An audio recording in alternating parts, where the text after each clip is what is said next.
Премиерот во заминување Зоран Заев и неговиот брат сакале да го ликвидираат Бојан Јовановски алијас Боки 13. Заев бил главен актер на манипулации, местење, тендери и изборни резултати. Рекетирање бизнисмени, бил поврзан со повеќе лица од криминалното подземје, вршал злоупотреба на медиумите за владини потреби, а според Боки 13 Заев имал директна поврзаност и со случајот Рекет.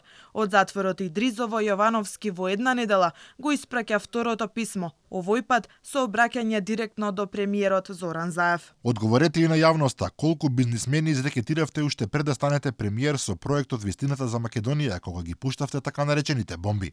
И тогаш селективно пуштавте бомби. Оние бизнисмени што ви платија не ги пуштавте јавно и не ги предадавте нивните снимки во тогаш формираното СЈО. Вие стапувате во контакт со споменатиот Мицевски преку Александар Кирацовски и во име на партијата му барате пари за да не ги објавувате спорните снимки. Јовановски тврди дека 250.000 евра бизнисменот Цилјан Мицевски му дал на Заев со цел да се заштити.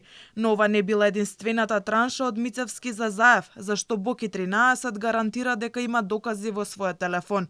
Освен што плаќал, бизнисменот се жалел дека попусто ги дава парите бидејќи не добива ниту еден тендер во Рек Битола.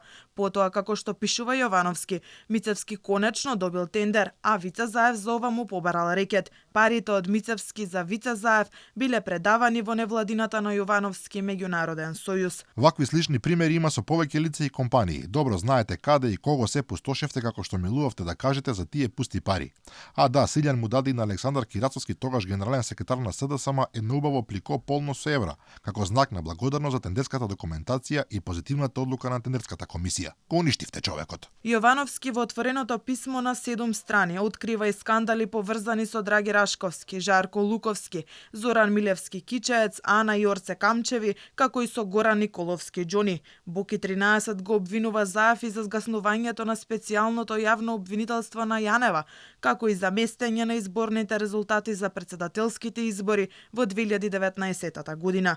Јовановски преку неговиот адвокатски тим потврди дека сака да зборува за случајот Рекет и обвинувањето од негова страна кон повеќе функционери. Алфа телевизија се уште чека одобрение од управата за санкции и затворот Идризово.